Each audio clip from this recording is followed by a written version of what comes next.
Good evening, everybody. Right, what are we doing? We are going to be talking about rum this evening.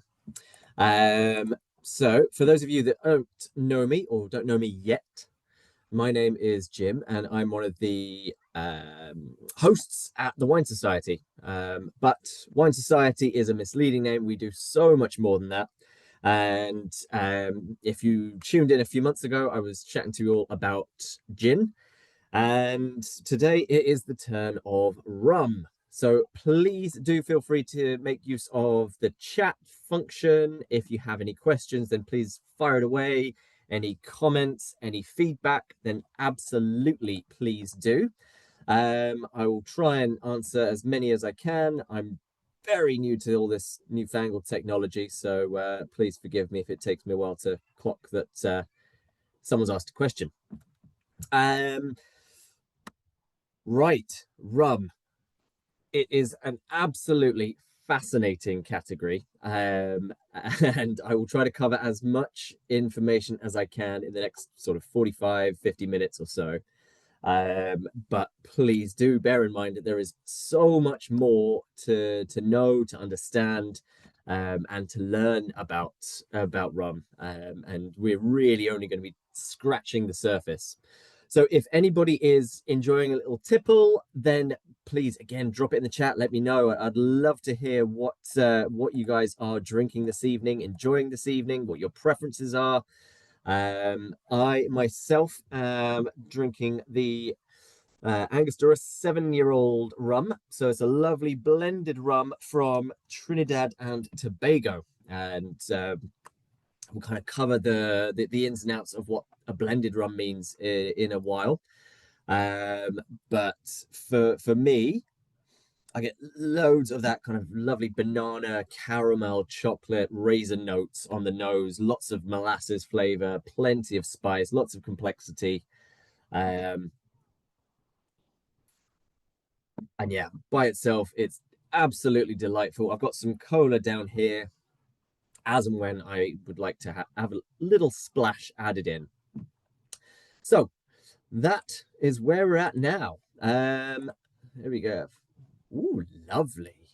Very tasty. Sorry, this is my problem. I tend to get distracted by all the questions and all the lovely things that you guys are drinking.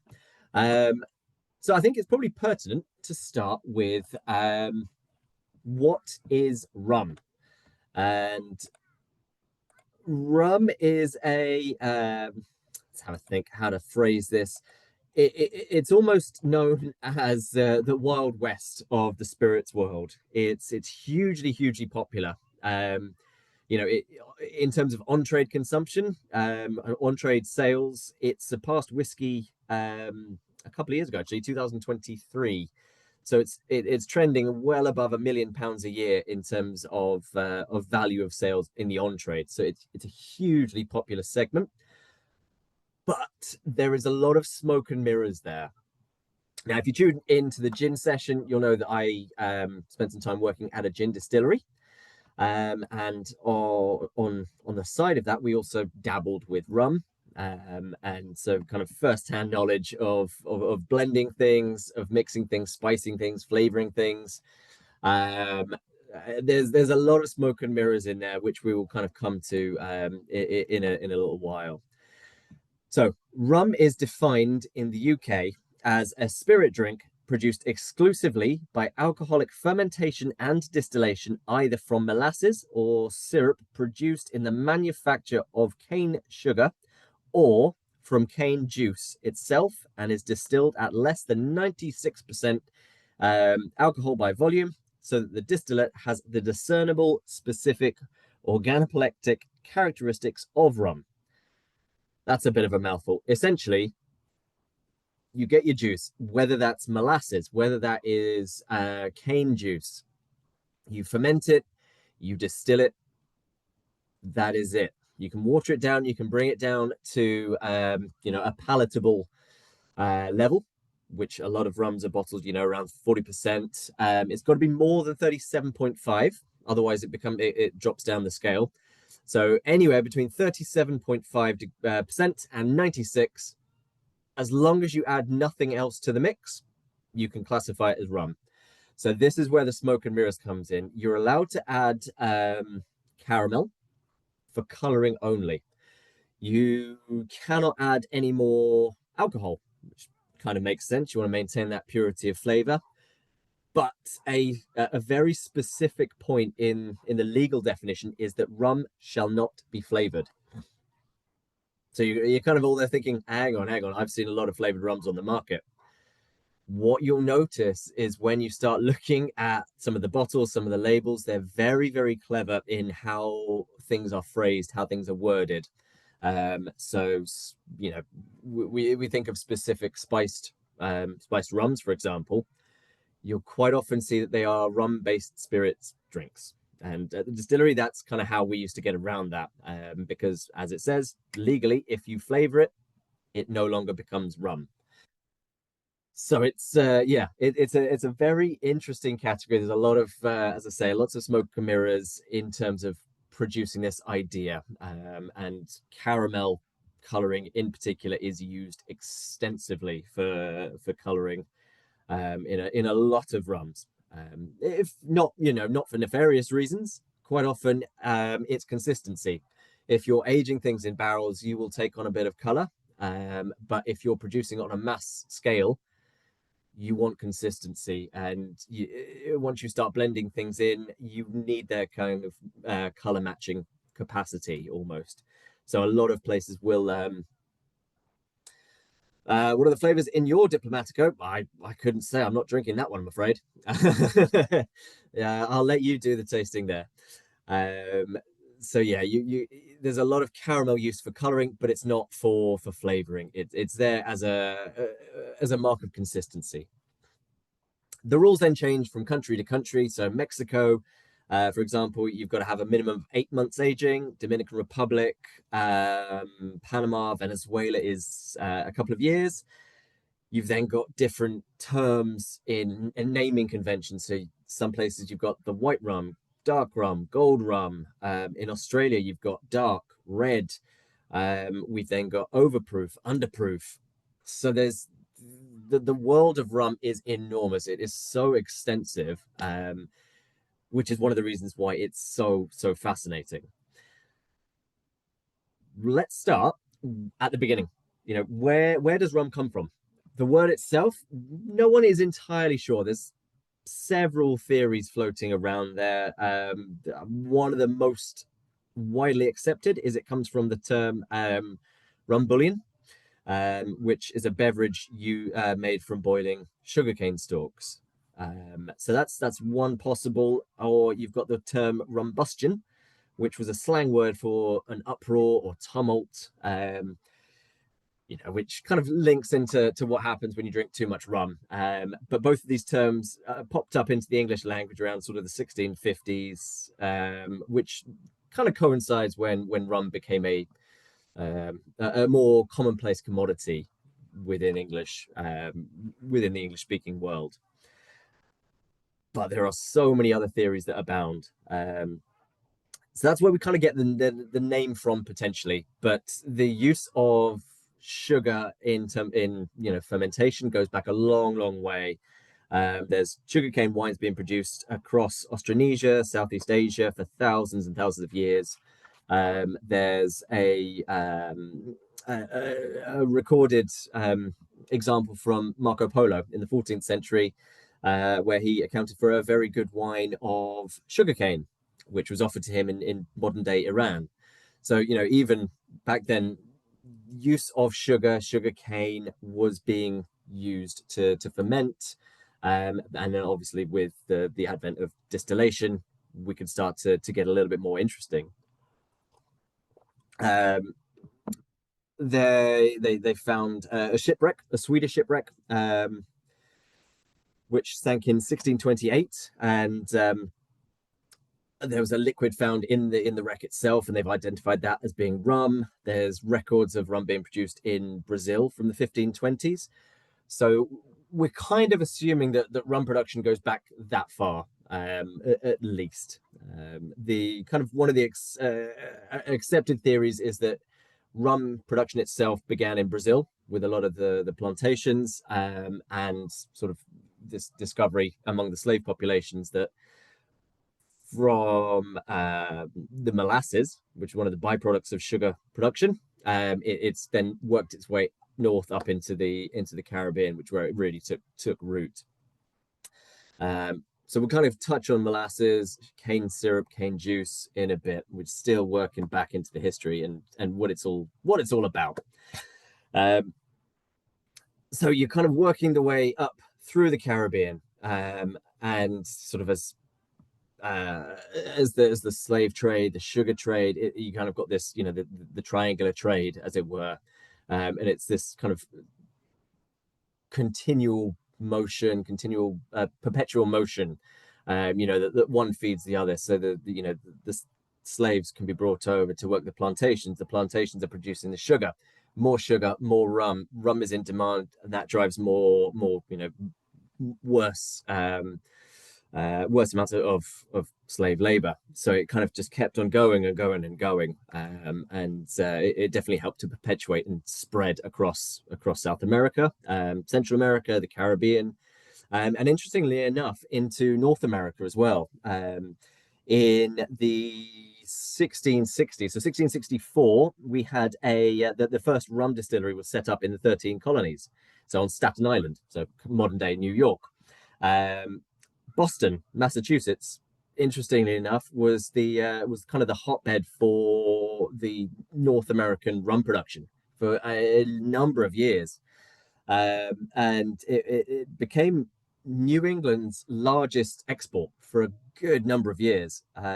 It got to the point where rum was being used almost as an accepted currency in Europe, for quite a long period of time, and there was stylistically, New England rum was much lighter than the Caribbean rums. It was more akin to modern day whiskey, so much lighter, much sort of more less heavy on the molasses flavors. But it just sprang up in around New England, Massachusetts. They had cooperage, they had metalworks, they had abundance of timber for the barrels, and it was, as I said, it's being used as a trading commodity, as a currency across Europe. It may not have been necessarily considered as good as the Caribbean produce, but the import was there, the importance was very much there.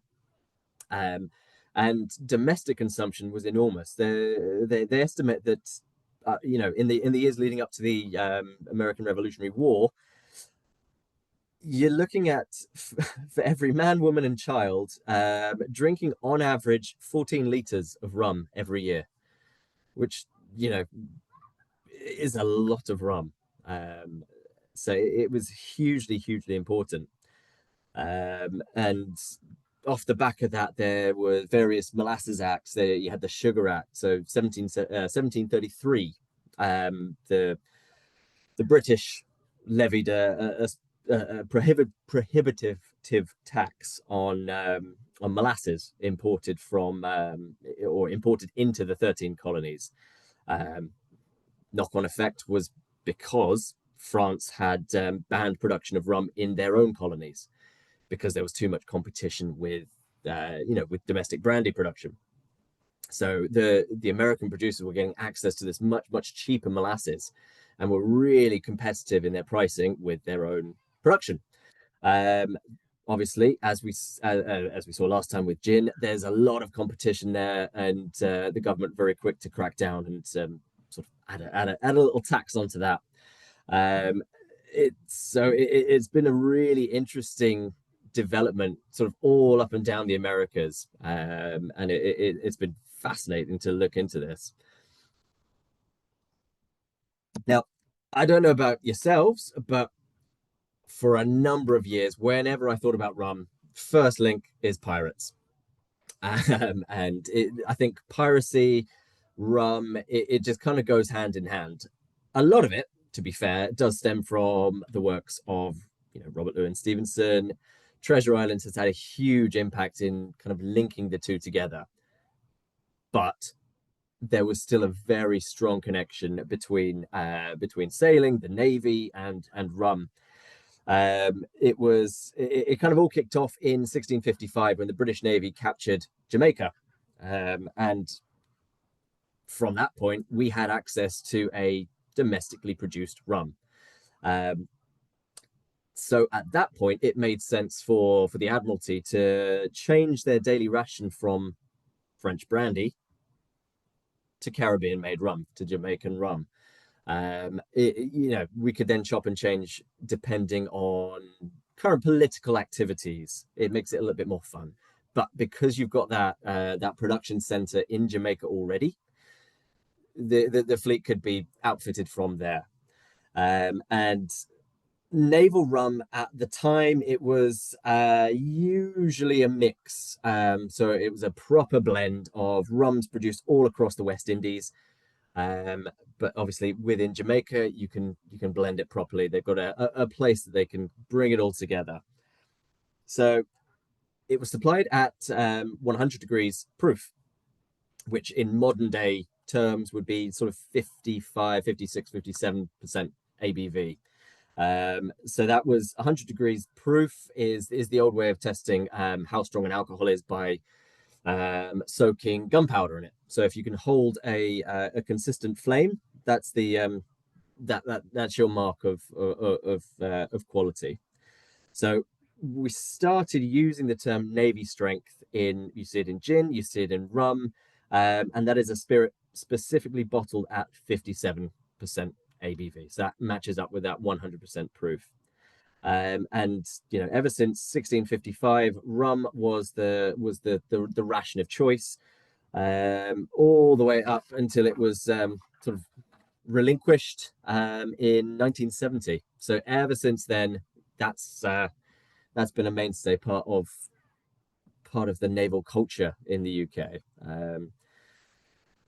Initially, it was just given with a little bit of lime juice, combat scurvy and have a good time. But in around 1740s, the practice of watering it down did come into effect. So I think it was Admiral Vernon. He had his rum rations watered, essentially to combat drunkenness on board. And it was sort of from that point on that the term grog entered into the vocabulary. And one possible theory is that it's named after the grogram cloak that the admiral used to wear in bad weather, and that was the sailors' homage to the admiral, and of his watering it down, it became grog. And even now we see it in marketing, we see it in sort of vernacular slang, we see it in modern day usage every day. So again, it's this constant, it's just been there. It's been a part of naval history, of British history since the 1650s. And sort of when I was reading this up, there's some of you may be familiar with this. There's a legend involving our chap Nelson.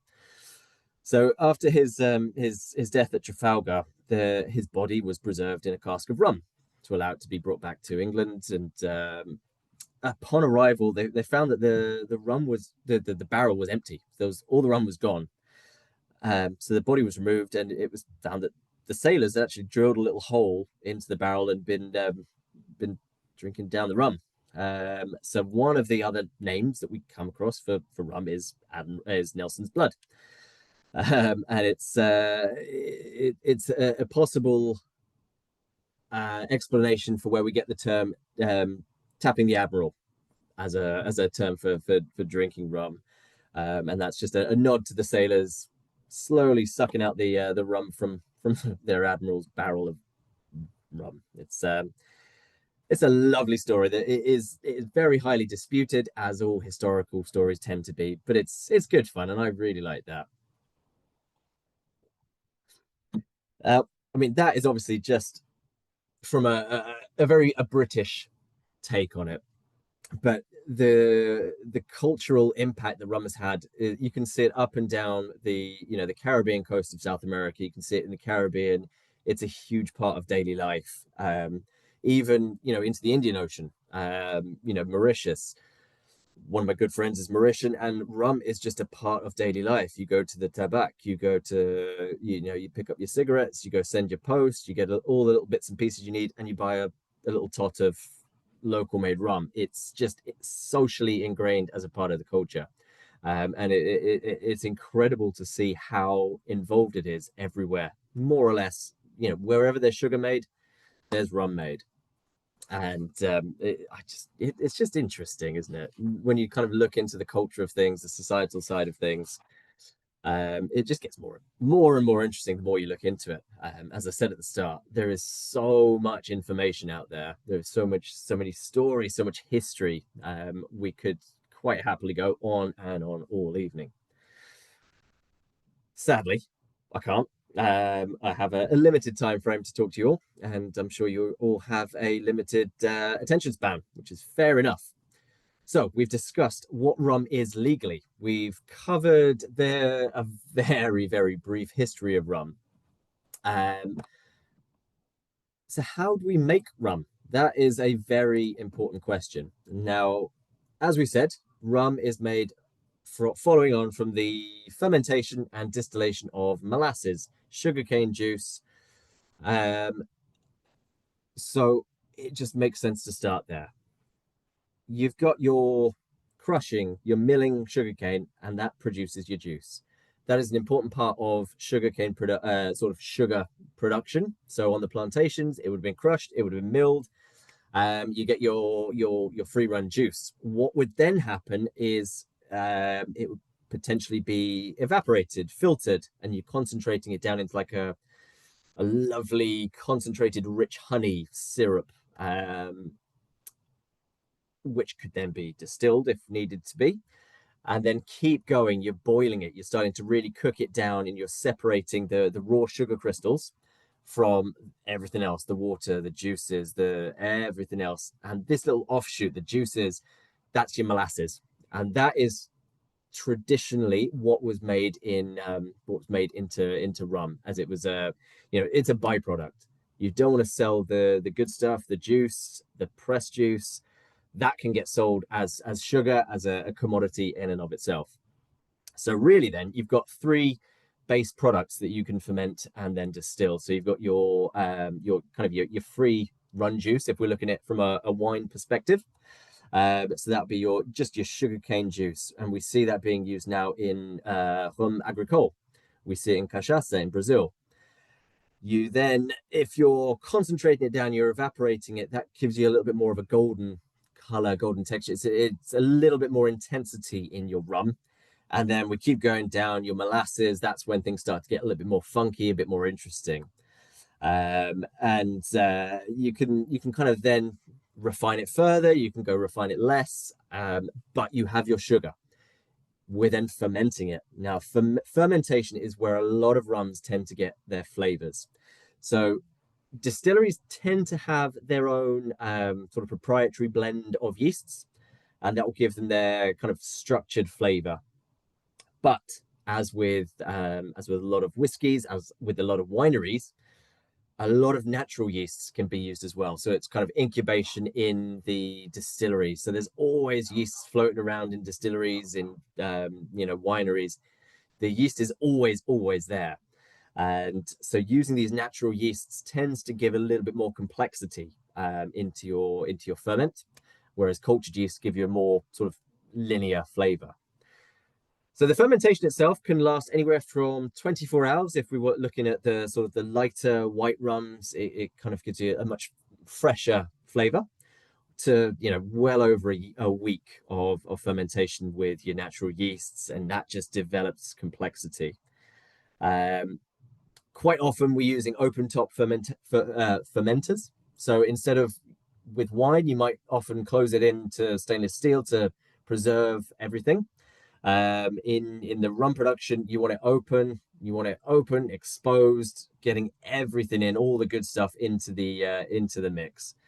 And it just helps develop lots more flavors, your esters, your phenols, your compounds, and it just draws everything in from the environment and then throws it out into the mix. Now, if you're looking to go further, there are two wonderful words that wonderful compounds that we use. So you've got dunder and muck. Beautifully descriptive words. So dunder is specifically, it's known as the setback from distillation. So when you're distilling, anything less or anything left over in the still once you finish the distillation product, that's your dunder. So once you're away from the alcohol, which is it's a stabilizer, you've got all this liquid, all these compounds, and they just start to undergo like a bacterial fermentation as well as yeast-based fermentation. So you're just developing this hugely rich, complex goop, essentially.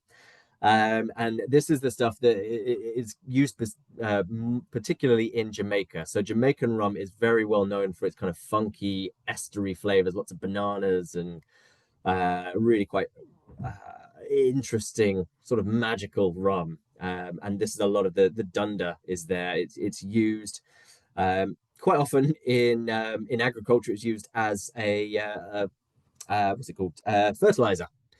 But yeah, Jamaica, chuck it in the rum, it just adds to the complexity, adds to the richness. And then we have muck. And muck is the kind of decaying, composting sort of byproducts of rum production. So think of the fermentation residue, the lees that you find. So the things that get dropped out when it's distilling, when it's fermenting. You can have a bit of dunder in there, and you can even have sort of chunks of the sugarcane plants themselves once they've been pressed, once they've been finished.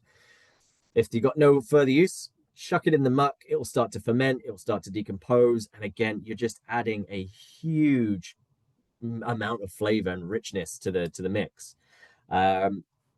It's very acidic. It's very pungent, so it's usually treated with caution. Use it sparingly, because less is very, very much more here. So we've got our ferment. Then we go on to the fun stuff, distillation. Now, as I said at the start, we're almost wild west territory. You can distill in anything. You can use pot still, column still, coffee stills. You could use a hybrid. You could use a combination of both. You can distill in copper. You can distill in wood. In Guyana, there are still examples of wooden stills that have been operating for well over 100 years. So the world is very much your oyster in terms of rum production. You can, if it can make a distillate, you can distill into it. So what this then means is that blending is a hugely important part of production, because each technique will add different flavors, different levels of complexity. You've got your pot stills that will kind of be a bit richer, a bit fatter. Column stills, as with your kind of neutral grains for gin, they tend to be a bit cleaner, a bit more precise.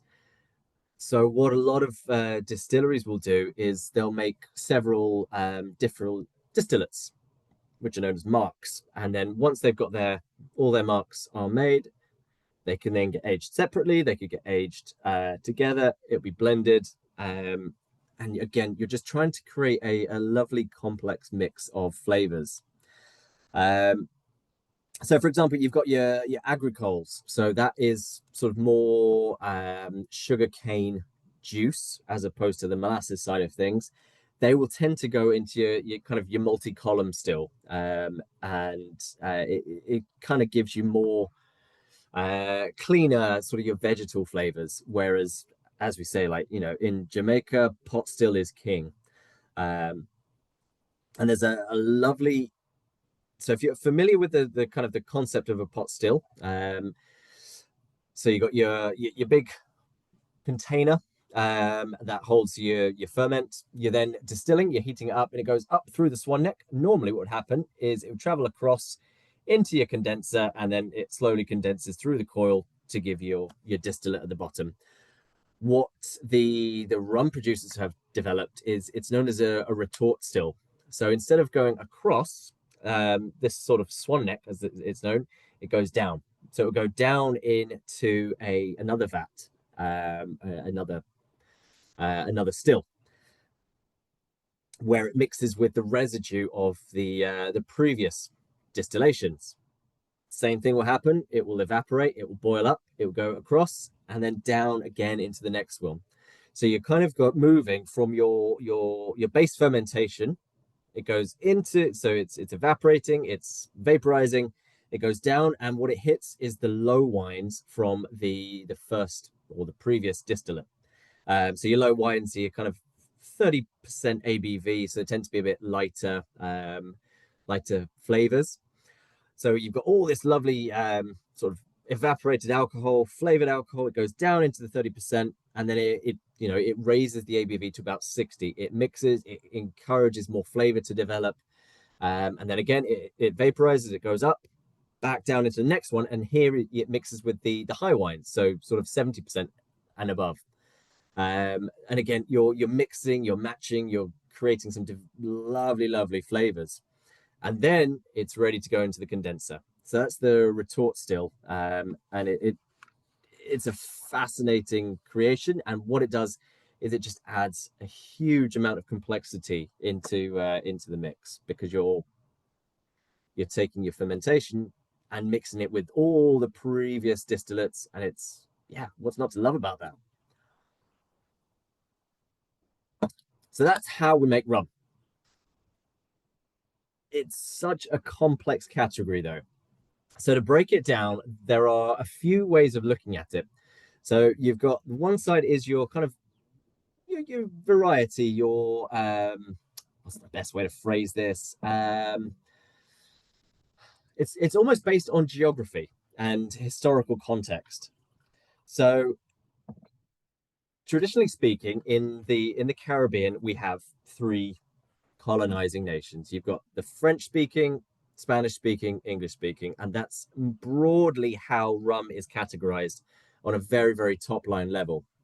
So you've got your Spanish style rum, and this is made from molasses, which are usually quite mild, they're quite smooth, they're quite sweet, and these mainly use the column stills. So that gives you kind of that mildness and that sort of suave flavor. What we tended to see was a lot of the producers have come from sherry families and sherry producers. So a lot of these guys are using kind of the Solera process that we see in sherry, in Jerez. So if you're not familiar with that concept, you're creating a rum. It will then get aged in a barrel. A certain percentage of that will then go through to the next stage for blending with the older wines or the older rums. All that's left here from the original distillate will stay aging. And what you're doing is you're kind of constantly topping up one barrel to the next as it gets older and older and older, and it just creates a more complex flavor, but it also keeps and maintains a very consistent house style, because you know that after year two, you're moving it to the next level. Maybe 20% of your 2-year-old rum is moving to mix with your 5-year-olds. The 5-year-olds get mixed with the 7-year-olds, and so on and so forth. So you've got this, you have a guaranteed age statement that the rum in there is at least X years old. And because of your aging it constantly and blending it with previous runs, you've got consistency. And it does take on a lot of complexity. So we're kind of thinking Venezuela in particular, Puerto Rico, they tend to lean towards that sort of molasses style. Then you've got your English style rums. So again, using the molasses, because obviously the sugar produce itself was being exported. And English style rums tend to be matured for multiple years in barrels. So that gives you a kind of spicy, dark, sort of richer, higher ABV rum. So we're thinking, your navel rums, it has that dark color. It's got that much more intense flavor. A lot of this is using your wild yeast ferment, and it tends to be done in pot stills. So we're using that pot still technique. in batches, which again gives you a bit more depth, but potentially less consistency. So Barbados, Jamaica, Trinidad, all tend to lean towards that English style. And then finally, we've got your French style, and this is your rum agricole, and you are more or less using the sugarcane juice as opposed to the off, the byproduct of the sugar production itself. So this is quite a lot more different to your English, your Spanish. It's much more much fruitier. It tends to be more you get more green flavors. I kind of liken it to like a young white tequila. It's got that kind of lovely floral, herbal, grassy character to it, which is lovely by itself, but again lends itself really, really well to cocktails. So I think Haiti, Martinique, Guadeloupe, and obviously, as I mentioned before, Mauritius it kind of sits in between the English and the French style rums. You can get your rum agricole, but there is a lot of molasses rum there as well. And yeah, so far I've yet to come across a rum that I don't like from Mauritius. So yeah, if you get the chance, please check it out. So that's one way of breaking it down. We could also go by color, by flavor profile. So white rum is your kind of your. We'll start on the spectrum. You got your white rum, light rum, silver rum. The name itself can vary from country to country, but you've got a little bit of sweetness. You've got a little bit of flavor, much milder, and it's very much a. It makes a wonderful base for cocktails. We can all name a few brands of white rum that by themselves, they don't have a lot of intensity, they don't have a lot of flavor, but that's not a negative thing. They have wonderful uses in cocktails, and they lend themselves as bases for a lot of things. You've then got your gold rums, so your gold rums, your amber rums, which tend to have a little bit more body, a bit more depth, and they may have had a little bit more aging or some aging. So important to note with the white rums, a lot of them are filtered and filtered and filtered to remove any kind of trace of color that might have been added in as part of the distillation. So gold rum, we are looking for a little bit of color, and there may have been some oak aging, so there's maybe a little bit white oak used. A lot of times, some of the old bourbon barrels tend to make their way down into rum production cycle. So we're thinking third, fourth fill, a little bit of toasting, enough to impart a little bit of color, a little bit of flavor, but still not dominating. So there's more flavor, there's more structure, and for sipping, I love my gold rums. I think there's a lovely complexity, but still very, very fresh, very, very elegant. Next step up, you've got your dark rums, and this is your dark brown, black, red. They are usually, you've got your caramelized sugar or your molasses base. So we're then using heavily charred barrels. We're giving lots of color, lots of molasses, lots of caramel, really raisiny, really thick. Again,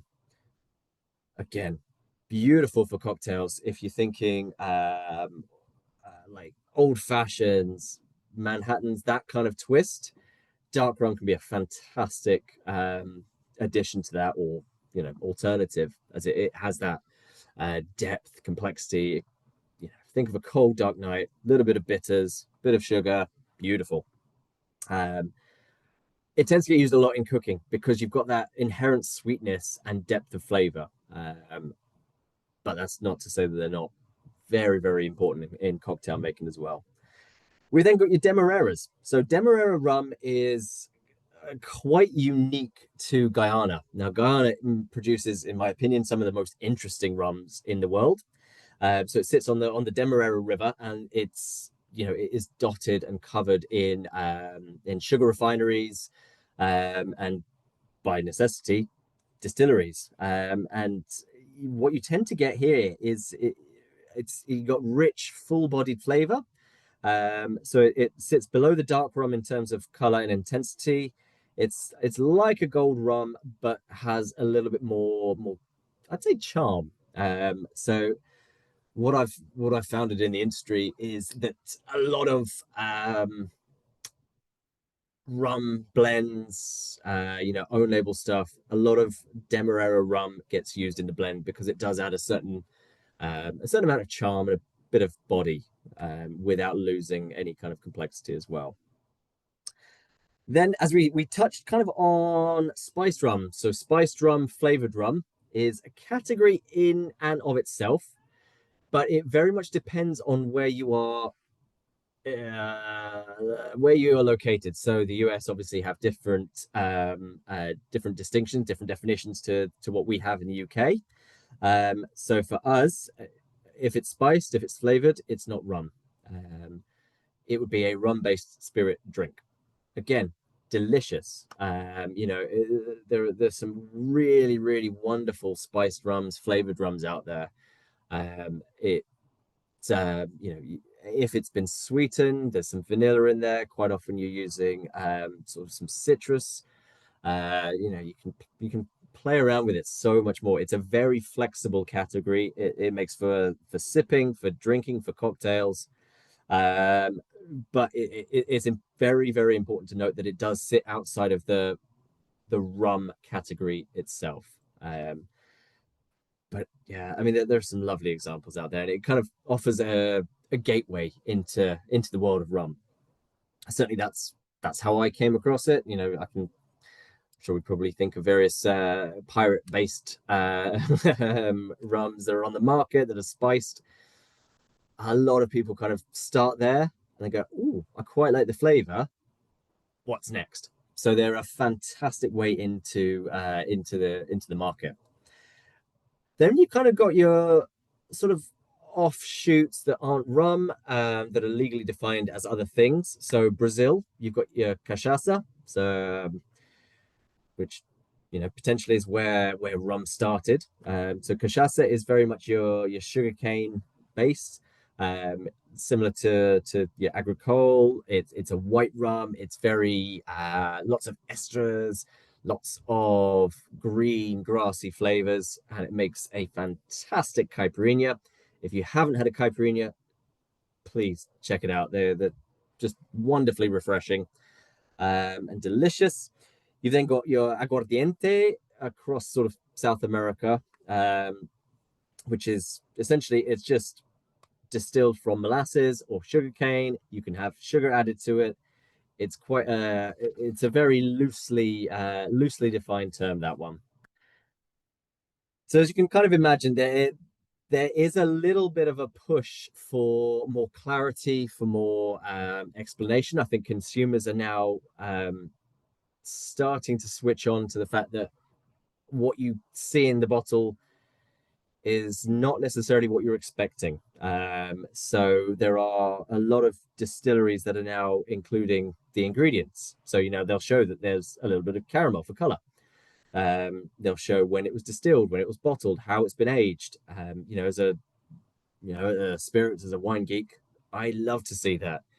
And I think as a category, it will only do good. We're seeing the use of geographical indications, so your GIs, they're starting to be used across the Caribbean. Barbados is starting to push for it because there is an inferior sugar cane spirit available out there, and there's this concern that that it's being confused with rum and it's kind of diluting the quality there. So Barbados are pushing for it. Jamaica has recently been implementing the GI sort of structure. So it's been quite strict. It's saying that the rum mash, it's got to be made using naturally filtered limestone water from the region. And the fermentation and distillation has to occur in the territory of that water source. So it's almost kind of drawing influence from Scotch whiskey. You know, you're kind of using your local water sources. That's providing a lot of your character, a lot of your structure. So the Jamaicans are kind of switching onto that, and as we mentioned earlier, a lot of the Jamaican distilleries are using their natural yeasts. They're using the retort distillation techniques. So it's all creating this kind of unique character to that distillery as opposed to a more generalized sort of rum idea, which is again it's brilliant for us sort of for us drinks nerds to really drill down into what makes a drink, what makes a spirit specifically from Jamaica is fantastic. Martinique as well, they have their AOC. So you've got your Appellation d'Origine Contrôlée, as you do in all of the French wine regions. So the Martinique Rhum Agricole is protected, it is defined, it is only freshly crushed sugarcane juice, natural yeasts, column stills, and the if you're labeling it as a blanc rum, it can't be rested for more than 3 months. So they are very, very firmly defining what makes that specific rum, which again can only benefit the category. So that's where I think we're going to see a lot of movement in the next few years. That I think a lot of the island nations are going to start to switch on to the fact that they have a unique product. Um, you know, it's a huge thing for tourism. It's an export market, and as we're seeing with other things, with cheeses, with meats, with wines, making something unique and uniquely yours is a hugely important aspect. We are running out of time, so I'm going to finish up with some fun bits. Now, rum, as you probably imagine by now, is hugely versatile. You've got your dark rums, white rums, light rums, golden rums, spiced rums. You can drink it neat. You can drink it on the rocks. You can use it in cocktails. And as a cocktail, it is possibly one of my favorite ingredients to play with because you can mix. You can mix your white rum. You can mix it with some dark rum. And the two together create this lovely complex flavor. So um, we can touch on the tiki bar movement that kind of ascended rum up to more or less where it is now. The tiki movement itself is having a little bit of a rethink about appropriation, which you know it's very very fair. But there are a lot of cocktails that are classic rum cocktails that I think if you're interested in spirits, that if you're interested in cocktails, you need to have under your belt. So the first one, mojito, it's so easy, it's so straightforward. White rum, mint leaves, a little bit of sugar syrup, lime juice. So you muddle everything together, you crush the leaves, add your rum, lots of ice. It's fresh, it's refreshing, and it just, you know, certainly from where I'm stood at the moment, it's about 33 degrees in this lovely little room. It's hot. Mojito right now sounds delicious. So it's clean, it's fresh. Use white rum, so you've got a little bit of grassy flavor, but not too much of that sort of stronger chocolatey raisiny notes. Then you got your pina colada. Again, white rum. We're not looking for a strong base, but it's a classic rum cocktail. White rum, pineapple juice, coconut cream. You know, there's only one brand to use for the coconut cream if you're going to follow it properly. Chuck it in a blender, lots of ice, super fresh. It's like one of my guilty pleasures. I love making them at home. It makes me feel very sophisticated, and I drink far too much of them. Then we got the Cuba Libre. Cuba Libre, white rum, cola, and a little bit of lime juice. Again, all of these rum cocktails are about keeping things fresh. Keep it fresh, keep it light, refreshing, and delicious. Dark and stormy. We're deviating. We're going from the white rum to the dark rum. You want that molasses flavor. You want the raisins. You want the chocolate notes. Ginger ale and lime. And then, you know, if you want, you can add bitters. Bitters for me is just a lovely touch. It just elevates your dark and stormy. And then what do we got? Back to the white rum. You've got your Mai Tai, daiquiri, juice and sugar. That's it, it's very simple. It's very simple techniques. It's kind of like what we said when we were talking about the gin cocktails. spirit, sugar, citrus, you're done. You don't have to be overly overthinking it. Just go with what works for you. So that is a very, very brief introduction to rum. I would love to hear if you guys would like to learn about some other spirits that we want to touch on. I know I've got a few things. I'd like to do some stuff with brandy. That could be fun. Tequila as well. I think it's a growing category that deserves its own little session. So if you do, please do get in touch. Let us know, and it will just kind of give me a little kick up the backside to get this going. Um, at the moment, we have two more online events. So as a member, there's the online AGM on the 7th of July. And then on the 21st of July, we are doing a Wine Champions taste along. So there's a little tasting pack available. So head to the website and you can taste along at the time with the wines that are being shown as well.